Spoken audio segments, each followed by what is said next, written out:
guess where we're going today?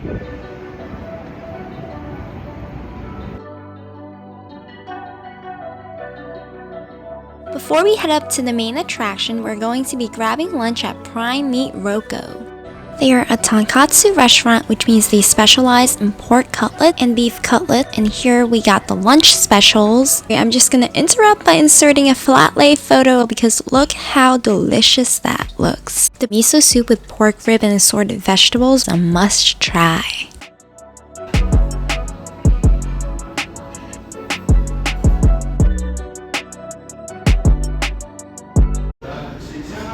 I might give away some spoilers, so warning, spoilers!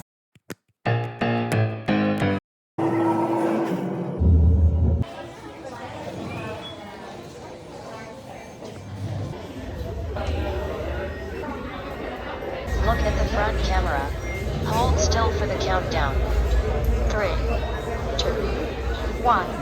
Capture completed.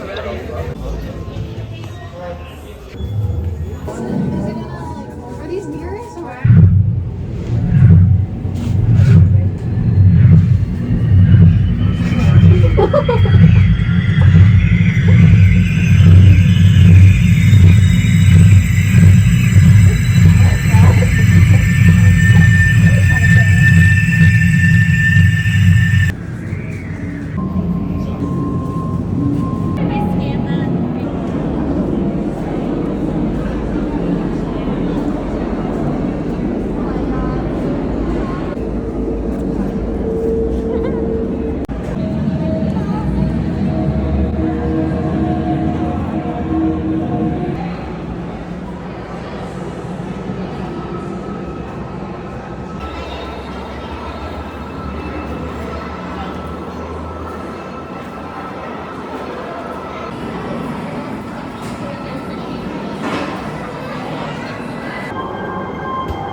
We have Prosecco Sauvignon Blanc, Summit, which is a red wine from France. Track of my money. Brooklyn Lager, and Brooklyn IPA. I'll take a Prosecco. Can I get a hazy IPA? Have a white wine? He was giving me the around the world.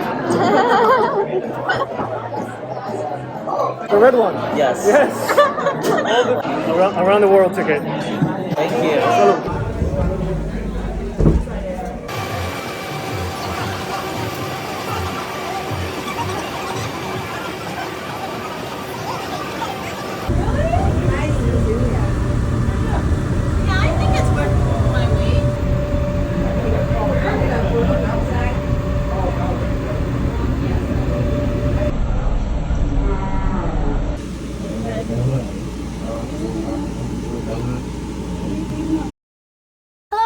You have reached the end of my vlog, and now I'll be doing a little short review on my experience at the Summit One Vanderbilt. I have my coffee here, so this could be a long review, but you know what? It's gonna be an honest review, and I'm gonna give you some tips before your first visit. So before we get started, I do want to put a few things you should know about me before you watch. I'm a native New Yorker, so my experience might not be the same as someone who is visiting New York for the first time, because I'm literally looking at the city every day, so my wow factor is definitely not going to be the same. I know you're probably thinking like, why is this girl giving this review? Is she qualified to give this review? I'm probably not qualified to give this review. Also, nobody asked. I'm just like, whatever. I'm just going to talk about my experience because I want to today. I wasn't paid, I wasn't sponsored. just for fun, basically. I know people might ask like, oh, what other observation decks have you been to? I've been to Top of the Rock, One World Trade, and Empire State Building. I've never been to the Edge yet, and that is on top of my list right now. I really want to go to Edge, but I always just feel like there's a lot of people there. It's always so crowded. Okay, enough of my rambling. Let's get started on tips that may help you on your visit to Summit One Vanderbilt. First thing you should know is that the entrance is actually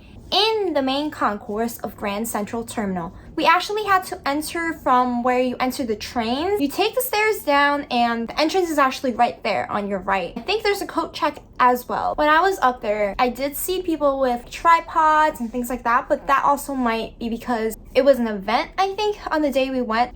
They might have been more open with that. From there, someone was guiding us and we waited until we got closer to our entrance time. So our reservation was for 5 p.m. We were there at like 4:40 and they were like, okay, you'll have to wait on the side until the time gets closer. We weren't given specific directions on what time to return. Closer to 4:50, we were like, let's try it. We went back to the lady. She was like, okay, get your vaccine cards and IDs out. So we got that out. Also, a thing to note was that the line was pretty long. Before going in person, I definitely heard about Summit One Vanderbilt from social media, and I was looking at all these pretty videos. Oh my gosh, people with long dresses just if you're on this video, you probably know what I'm talking about. You probably have seen one of those TikTok, Instagram posts or stories or reels on this. People with gowns, and it's so pretty. So, I mean, like that's the type of pictures I wanted to get. I'm pretty sure my friends had the same expectations. We were just like,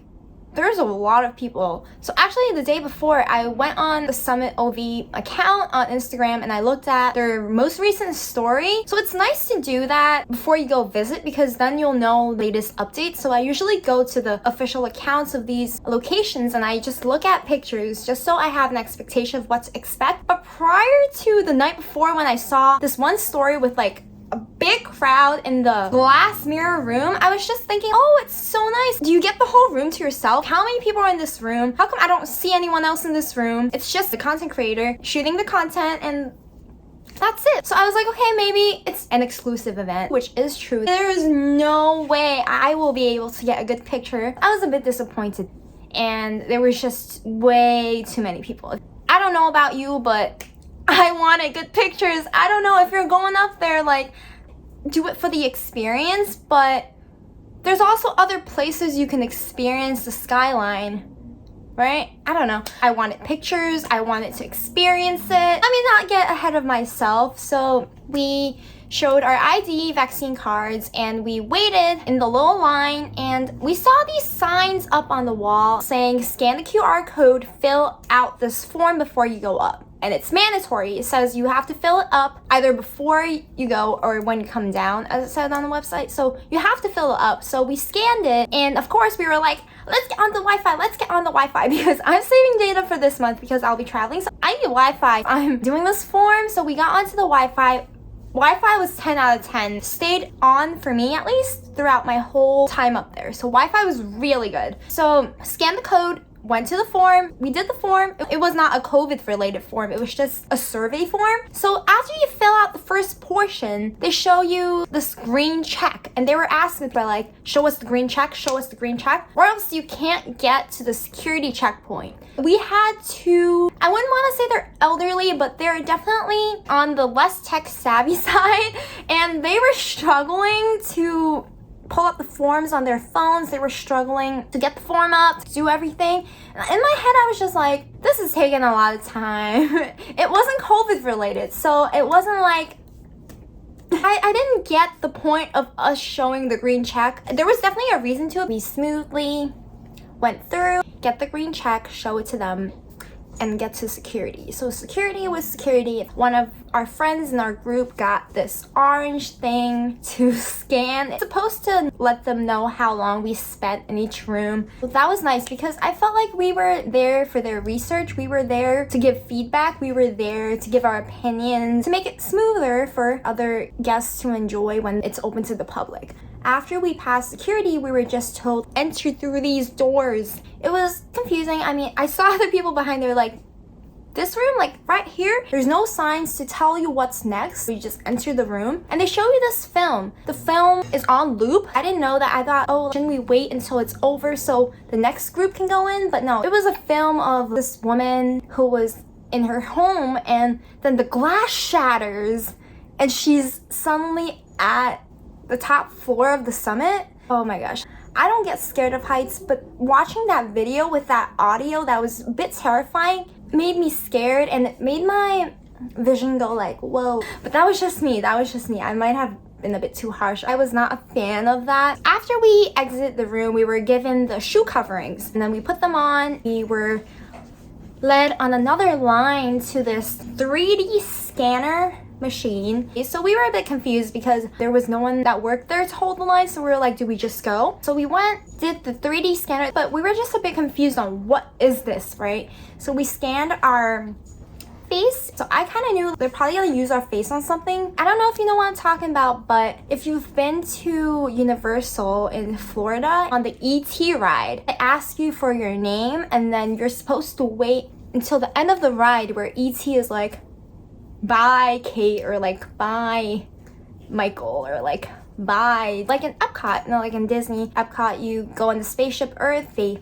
take a picture of your face and they use it. That's what I was thinking. It's a nice experience to use that and personalize it. Oh yeah, I forgot, they give you wristbands and they help you take photos, and then at the end of your day you scan the code on your wristband and you get to see the pictures. So we did a picture prior to putting our shoe coverings, I think. So after we did 3D scanning, we were told to go to the elevators. So we walked to the elevators. It felt like a little fun house, like the maze, and then it had the mirrors.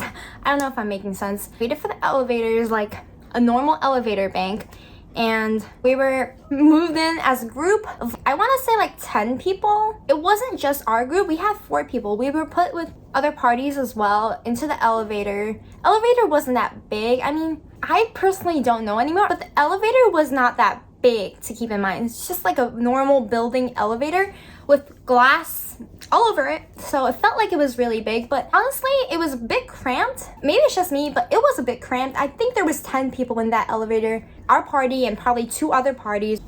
It was a cool experience. I liked it because I've never been into like a all reflective elevator, but would I say it was the best elevator ride I've had? Probably not the best elevator ride of an observation deck. After the elevator ride opens up, this blue wall with one word on it, transcendence, I think. We were led to the first glass room. It wasn't that wow when the elevator opened, but once you turn, it's whoa. This is it. This is what you've seen on social media. Stay true to what you see on social media. You really get the view. You really get the reflection. They're not lying about that. Let me just say that I thought there'd be less people. Might be because I went on its event day. Maybe when it goes out to public, they might allow less people or more people. I don't know. Again, they're trying to do their best because they are giving us the badges to see how long we spent in each room. On the website, they recommend 2 to 3 hours for the whole experience, but oh my gosh, my group did not spend 2 to 3 hours. We spent like 5 hours? I want to say 5 hours. 5 hours. We spent 5 hours there. Yeah. I want to say it could be my fault because I was taking a lot of pictures and we did spend a lot of time taking pictures, but I think I would have left in 3 hours because I'll talk about that later. You're into the first glass room and we weren't sure if we could go up to the second floor and then come back down. So we just ended up spending like an hour there because we wanted to see the sunset, but there was no sunset that day because it was too cloudy. We took the escalators up. It led us to, I might be getting this wrong, but it led us to the Kusama Exhibit with the infinity stones. It was pretty. It was nice. It was a really good segue to the balloon room. The colors were so nice. The balloon room, it was crazy. I don't know. I mean, how do I even put this into words? This is not scripted, so I don't know what I'm gonna say next, but the balloon room was crazy. Balloons were popping, balloons were stuck, people were hitting each other with balloons, kids were playing with the balloons, like throwing it at people. of course, there's people enjoying the balloons and there's people taking pictures. So one thing that particularly bothered me was the amount of people in each room, because it made it very difficult. It made it very difficult to enjoy the experience if you have like 30 people in a room. The rooms aren't like that big. There were people who were trying to do the holding the tip of the Empire State Building, or like holding a building, or like doing cool things with the view. There was a lot of people who wanted those photos, and I feel like there just wasn't enough space for people to get their photos. Like, I don't know, I just thought there just wasn't enough space for photos. It could be just me.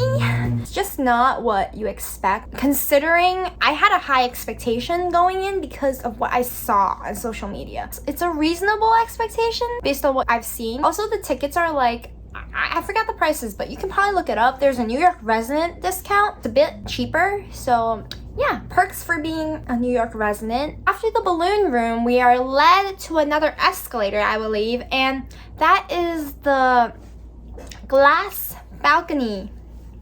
So for the glass balcony, you wait on a line, and there's actually 2 glass balconies. When you get up to the part, they have someone there waiting to take a photo for you with the projector, and I'm not a big fan of those photos because it's just a green screen. I was a bit disappointed. I mean, I like those photos to keep if you're going with family and friends or as a big group. I like those photos. I appreciate those photos. I appreciate that venue is doing this, right? But I'm not a big fan if I can only get those photos. I still want photos from my own phone, photos from my own camera. But when we got up there, we took the photo and we were just told to go to the next room. We didn't have time to take our own photos, so that was a bit of a bummer. So we were moved along to the next room, which is, spoiler, it's a cloud room. Before you enter the room, you scan again, so that's how they know to like project your face onto the cloud, show you in the cloud. You are a cloud. After the cloud room, we were up to the next room, which is the level 2 of the mirror reflection room. That was my favorite room. Also, by the time we were up there, the sun had already set. It was really nice. You got to see the night lights, Times Square, all of that in New York, which was my favorite part. And then we were led to the lounge where they sell like little cafe food. There's also a terrace out there. So we went out to the terrace. We were like, okay, let's finally go up to the glass elevators and call it a day. Went to the glass elevators and we were told you need a reservation, not reservation, a confirmation. What? All we had was our tickets, which includes the elevator. We didn't know how long is the wait, like 45 minutes. We got up to the last part. We're like, we're gonna do it. Like, when are you gonna go up there again? We were struggling to ask, how do we get on this wait list? We thought we had to book it on the machines. It was not that. There was literally a security guard looking guy saying, scan me this QR code that I'm holding up to get on the list. We waited out on the terrace. We waited 45 minutes, and 45 minutes on the dot. Don't forget, a lot of people probably left at this point because it was 9 p.m. They just didn't update the queue, I guess. It was on the dot 45 minutes. Everyone who scanned at that certain time all rushed there. We waited in line,